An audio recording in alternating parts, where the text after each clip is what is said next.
Hi, ഇന്നുണ്ടാക്കാൻ പോണത് tasty ആയിട്ടുള്ള മത്തി വറ്റിച്ചതാണ്. അതിന് വേണ്ടത് ഒരു വെളുത്തുള്ളി, കരിവേപ്പില, പൊടി, 2 സ്പൂണ് മുളക് പൊടി, 1 സ്പൂണ് ഉപ്പ്, 1/4 ടീസ്പൂണ് മഞ്ഞൾപ്പൊടി. ഇവ ഇട്ടിട്ട് നമുക്ക് നല്ലോണം ഗ്രൈൻഡ് ചെയ്തെടുക്കണം. അതിന് ശേഷം നമുക്ക് ഈ കഴുകി വെച്ച മസാല ഒന്ന് നല്ലോണം തേച്ച് പിടിപ്പിക്കണം കേട്ടോ. ഇത് നമുക്കൊരു 5 മിനിറ്റ് റെസ്റ്റിന് വെച്ചാൽ മതി.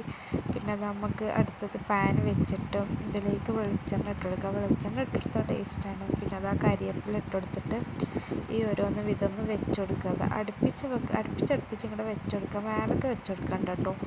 പിന്നെ നമുക്കിതൊന്ന് വെച്ച് കൊടുത്തിട്ട് ഈ നേരത്തെ അരച്ച് വെച്ച അരിപ്പിലുള്ള വെള്ളം ഇട്ടിട്ട് കുറച്ച് മസാല ഒന്ന് ഇതിലേക്ക് ഇട്ട് കൊടുക്കാം.